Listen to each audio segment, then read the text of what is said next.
بسم اللہ الرحمن الرحیم۔ السلام علیکم ڈیئر اسٹوڈنٹس، اسلامیات کی 8th کلاس کی بک ہم نے سٹارٹ کی ہوئی ہے۔ باب نمبر 100 میں آج ہم لیسن ہے مارک کا موتا وہ آپ کے ساتھ شیئر کریں گے۔ آپ نے ویڈیو لاسٹ تک ضرور دیکھنی ہے کیونکہ اس لیسن سے ریلیٹڈ جتنے بھی MCQs ہیں اور شارٹ کوسچن ہیں جو موسٹ امپورٹنٹ ہے پیپر میں آپ کے لیے آ سکتے ہیں، آپ ابھی سے کاپی پینسل اور بک لے کے آ جائیں اور نشان لگانا شروع کر دیجئے اور ان کو اچھے سے یاد کر لیجئے گا۔ سب سے پہلے مارکا موتا ہے، اس کی جو ایکسرسائز ہے وہ MCQs آپ کے ساتھ شیئر کروں گی، تو بڑھتے ہیں ایکسرسائز کی طرف۔ سے پہلا MCQ سے ہے مارکا موتا رونما ہوا تو اس کا آنسر آپ نے لگانا ہے 8 ہجری میں۔ اس کے بعد اگلا ہے مارکا موتا میں مسلمانوں کے پہلے سپہ سالار تھے تو اس کا آنسر ہے حضرت حضرت زید بن حارثہ۔ میں نے غلطی سے خالد بن ولید پہ لگا دیے تو آپ نے اس کو کریکٹ کر لینا۔ اس کے بعد ہے سیف اللہ کا مانی تو اس کا آنسر ہے اللہ کی تلوار۔ اگلا ہے حضرت خالد بن ولید رضی اللہ تعالیٰ عنہ کے ہاتھ سے تلواری ٹوٹی تو اس کا آنسر ہے 9۔ نیکسٹ ہے مارکا موتا میں اسلامی لشکر کی تعداد تھی تو اس کا آنسر ہے 3000۔ اس کے بعد بڑھتے ہیں مختصر سوال کی طرف۔ سب سے پہلا سوال ہے مارکا موتا کا سبب لکھیں کہ کس وجہ سے مارکا موتا ہوا تھا، تو اس کا آنسر آپ نے یہاں سے نوٹ ڈاؤن کرنا ہے۔ سر یہ موتا 8 ہجری میں موتا کے مقام پر ہوا۔ اس کا سبب یہ بنا کہ نبی کریم صلی اللہ علیہ وسلم نے حضرت حارث بن عمیر رضی اللہ تعالیٰ عنہ کو اپنا ہاتھ مبارک دے کر بصرہ کے بادشاہ کی طرف بھیجا۔ جب وہ موتا کے مقام پر پہنچے تو شرجیل بن عمر انصاری نے سفارتی آداب کی پرواہ کیے بغیر انہیں شہید کر دیا۔ جب یہ المناک خبر مدینہ منورہ میں نبی کریم صلی اللہ علیہ وسلم کو پہنچی تو آپ صلی اللہ علیہ وسلم نے اس سرکش حاکم کی سرکوبی کے لیے ایک لشکر موتا کی طرف روانہ فرمایا۔ یہاں تک اس کا آپ نے نشان لگا لینا۔ پھر اس کے بعد بڑھتے ہیں اگلے سوال کی طرف۔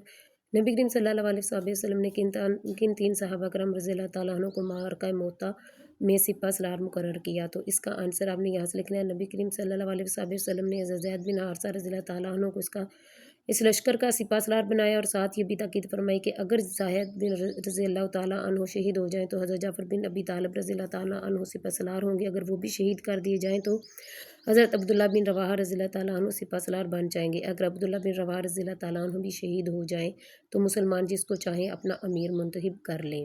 یہاں تک اس کا نشان لگا لیں گے۔ اس کے بعد بڑھیں گے اگلے سوال کی طرف۔ حضرت خالد بن ولید رضی اللہ تعالیٰ عنہ نے مارکہ موتا میں کیا حکمت عملی اختیار کی، تو اس کا آنسر آپ نے یہاں سے لگانا ہے۔ آنسر ہے حضرت خالد بن ولید رضی اللہ تعالیٰ عنہ جنگی حکمت عملی کے بہت ماہر تھے اور آپ ایک عظیم سپہ سالار کی خوبیوں سے متصف تھے۔ آپ رضی اللہ تعالیٰ عنہ نے عسکری حکمت عملی کے تحت لشکر کو دوبارہ ترتیب دی اور مجاہدین کی جگہ تبدیل کر دی۔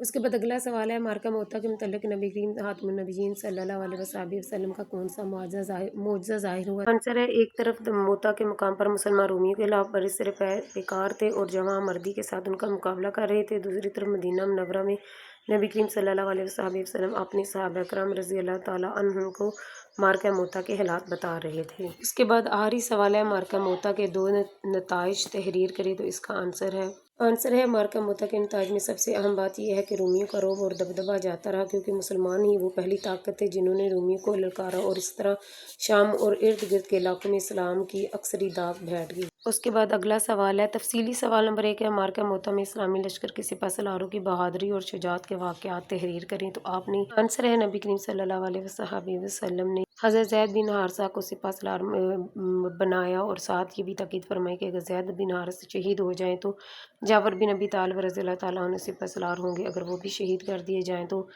پھر اس کے بعد حضرت عبداللہ بن رواحہ سپہ سالار بن جائیں گے، اگر عبداللہ بن رواحہ رضی اللہ تعالیٰ عنہ بھی شہید ہو جائیں گے تو مسلمان جس کو چاہیں اپنا امیر مقرر کر لیں۔ حضرت زید بن حارثہ رضی اللہ تعالیٰ عنہ 3000 کا لشکر لے کر موتا کی طرف روانہ ہو گئے۔ مسلمان شام کی سرزمین میں پہنچ کر موتا کے مقام پر ہمہ ہوئے۔ دوسری طرف قیصر روم بھی 1,00,000 فوجیوں پر مشتمل ایک بہت بڑی فوج لے کر بلقاء کے علاقے میں پہنچ گیا، جہاں پر عرب عیسائی قبائل بھی 1,00,000 کا لشکر لے کر رومیوں کے ساتھ شریک ہو گئے۔ مسلمانوں کے لیے بڑی آزمائش کی گھڑی تھی، مگر حضرت عبداللہ بن رواحہ رضی اللہ تعالیٰ عنہ کے پرجوش خطاب نے مسلمانوں میں ایک نئی روح پھونک دی اور ان کے حوصلے اتنے بلند ہو گئے تھے کہ تھوڑی تعداد ہونے کے باوجود بھی رومیوں کے خلاف بے خوف و خطر میدان جنگ میں کود پڑے۔ حضرت زید بن حارثہ رضی اللہ تعالیٰ عنہ اسلامی پرچم تھام کر مسلمانوں کی قیادت کرتے رہے اور خوب جوش و خروش کے ساتھ دشمنان اسلام کے ساتھ جہاد کرتے ہوئے شہید ہو گئے۔ حضرت زید بن حارثہ کی شہادت کے بعد اسلامی لشکر حضرت جعفر بن ابی طالب نے تھام لیا اور اپنی جنگی صلاحیتوں کے جوہر دکھانے لگے۔ میدان جنگ میں اچانک دشمن کے وار سے آپ کا ایک ہاتھ کٹ گیا، آپ نے پرچم دوسرے ہاتھ میں تھام لیا اور اسلامی لشکر اسلامی پرچم کا دفاع کرتے ہوئے شہید ہو گئے۔ اس مارکے میں آپ رضی اللہ تعالیٰ عنہ کے جسم پر 90 کے قریب زخم آئے۔ آپ رضی اللہ تعالیٰ عنہ کے بعد اسلامی پرچم نبی کریم صلی اللہ علیہ وسلم کے حکم کے مطابق حضرت عبداللہ بن رواحہ نے سنبھالا۔ آپ رضی اللہ تعالیٰ عنہ مسلمانوں کے حوصلے بلند کرنے کے لیے اشعار کہتے اور دشمنوں کو للکارتے۔ آپ کی شہادت کے بعد مسلمانوں نے متفقہ طور پر حضرت خالد بن ولید رضی اللہ تعالیٰ عنہ کو اپنا امیر بنا لیا۔ حضرت خالد بن ولید جنگی حکمت عملی کے بہت ماہر تھے اور ایک عظیم سپہ سالار کی خوبیوں سے متصف تھے۔ اس مارکے میں خالد بن ولید اس جرأت کے ساتھ لڑے کہ آپ رضی اللہ تعالیٰ عنہ کے ہاتھ سے 9 تلواریں ٹوٹ گئیں۔ آپ رضی اللہ تعالیٰ عنہ نے عسکری حکمت عملی کے تحت لشکر کو دوبارہ ترتیب دی اور مجاہدین کی جگہ تبدیل کر دی، یعنی دائیں طرف لڑنے والے مجاہدین کو بائیں طرف کھڑا کر دیا اور بائیں طرف والوں کو دائیں طرف منتقل کر دیا۔ اسی طرح آگے لڑنے والوں کو پیچھے اور پیچھے لڑنے والوں کو آگے بھیج دیا۔ آپ کی یہ حکمت عملی بہت کام آئی اور آہستہ آہستہ رومی لشکر کے حوصلے پست ہونے لگے، رومی لشکر پیچھے ہٹنے لگا اور یوں حضرت خالد بن ولید اسلامی لشکر کو بحفاظت ایک پہاڑ کے دامن میں لے گئے۔ اس کے بعد میں نے آپ کے ساتھ جیسے ویڈیو کے اسٹارٹنگ میں کہا تھا کہ آپ کے ساتھ MCQs اور شارٹ کوسچن شیئر کروں گی، تو سب سے پہلا MCQs ہے نبی کریم صلی اللہ علیہ وسلم کا ہاتھ مبارک لے کر بصرہ کون پہنچا؟ تو اس کا آنسر ہے حضرت حارث بن عمیر۔ اس کے بعد حضرت حارث بن عمیر کو شہید کر دیا، تو اس کا آنسر ہے شرجیل۔ اس کے بعد ہے مارکہ موتا میں مسلمانوں کے دوسرے سپہ سالار تھے، تو اس کا آنسر ہے حضرت جعفر بن ابی طالب۔ اگلا ہے حضرت جعفر بن ابی طالب کی شہادت کے بعد اسلامی لشکر کے سپہ سالار بنے، تو اس کا آنسر ہے حضرت عبداللہ بن رواحہ۔ اس کے بعد اگلا سوال ہے حضرت عبداللہ بن رواحہ نے مسلمانوں کے حوصلے بلند کرنے کے لیے کیا کیا؟ تو انہوں نے اس کا آنسر ہے اشعار پڑھے۔ اس کے بعد اگلا ہے مارکہ موتا میں حضرت جعفر بن ابی طالب رضی اللہ تعالیٰ عنہ کے جسم پر زخم آئے، تو اس کا آنسر ہے 90۔ اس کے بعد اگلا MCQs ہے مارکہ موتا میں مسلمانوں کے مد مقابل تھے، تو اس کا آنسر ہے رومی۔ اگلا ہے مارکہ موتا میں مسلمان شہید ہوتے، اس کا آنسر ہے 12۔ حضرت خالد بن ولید کو لقب ملا، تو اس کا آنسر ہے سیف اللہ۔ اس کے بعد سوال نمبر 1 ہے نبی کریم صلی اللہ علیہ وسلم نے مارکہ موتا کے اسلامی لشکر کو کیا تاکید فرمائی؟ تو اس کا جواب ہے آپ صلی اللہ علیہ وسلم نے حضرت زید بن حارثہ کو اسلامی لشکر کا سپہ سالار بنایا اور ساتھ یہ بھی تاکید فرمائی کہ اگر زید رضی اللہ تعالیٰ عنہ شہید ہو جائیں تو حضرت جعفر بن ابی طالب رضی اللہ تعالیٰ عنہ سپہ سالار ہوں گے، اگر وہ بھی شہید ہو جائیں تو حضرت عبداللہ بن رواحہ رضی اللہ تعالیٰ عنہ سپہ سالار بن جائیں گے، اگر عبداللہ بن رواحہ بھی شہید ہو جائیں تو مسلمان جس کو چاہیں اپنا امیر مقرر کر لیں۔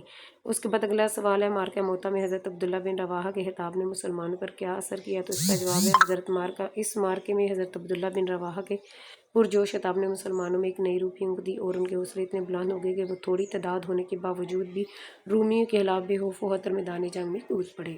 اس کے بعد اگلا سوال ہے مارکہ موتا میں حضرت عبداللہ بن رواحہ کی شہادت کے بعد مسلمانوں نے کسے امیر بنایا؟ تو اس کا جواب ہے مارکہ موتا میں حضرت عبداللہ بن رواحہ کی شہادت کے بعد مسلمانوں نے متفقہ طور پر حضرت خالد بن ولید کو اپنا امیر بنا لیا۔ اس کے بعد اگلا سوال ہے حضرت انس بن مالک رضی اللہ تعالیٰ عنہ مارکہ موتا کی فتح کی خبر کے متعلق کیا فرماتے ہیں؟ تو اس کا جواب ہے حضرت انس بن مالک رضی اللہ تعالیٰ عنہ فرماتے ہیں کہ فتح کی خبر کے آنے سے قبل نبی کریم صلی اللہ علیہ وسلم کو بذریعہ وحی اللہ تعالیٰ نے خبر دے دی تھی۔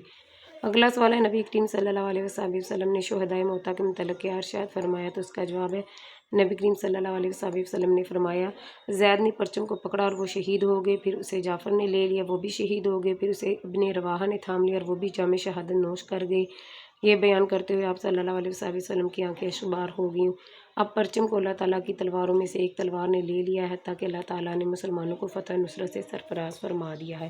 اس کے بعد اگلا سوال ہے حضرت خالد بن ولید کو کون سا لقب ملا؟ تو اس کا آنسر ہے حضرت خالد بن ولید کو سیف اللہ یعنی اللہ کی تلوار کا لقب ملا۔ اگلا سوال ہے حضرت جعفر بن ابی طالب کی شہادت پر نبی کریم صلی اللہ علیہ وسلم نے ان کے گھر والوں کو حوصلہ دیتے ہوئے کیا فرمایا؟ تو اس کا جواب ہے حضرت جعفر بن ابی طالب رضی اللہ تعالیٰ عنہ کی شہادت پر نبی کریم صلی اللہ علیہ وسلم نے ان کے گھر والوں کو حوصلہ دیتے ہوئے ارشاد فرمایا کہ میں نے جعفر کو شہادت کے بعد جنت میں اڑتا ہوا دیکھا ہے، اس کے بعد انہیں جعفر تیار کہا جانے لگا۔ سو ڈیئر اسٹوڈینٹس، یہ تھے وہ MCQs اور شارٹ کوسچن جو بہت امپورٹنٹ ہے اس لیسن سے ریلیٹڈ، جو آپ کے پیپر میں آ سکتے ہیں۔ امید ہے آپ نے انہیں نوٹ ڈاؤن کر لیا ہوگا اور ان کو اچھے سے یاد کیجیے گا تاکہ آپ کے پیپر میں اچھے سے مارکس آئیں۔ نیکسٹ ویڈیو کے لیے اللہ حافظ۔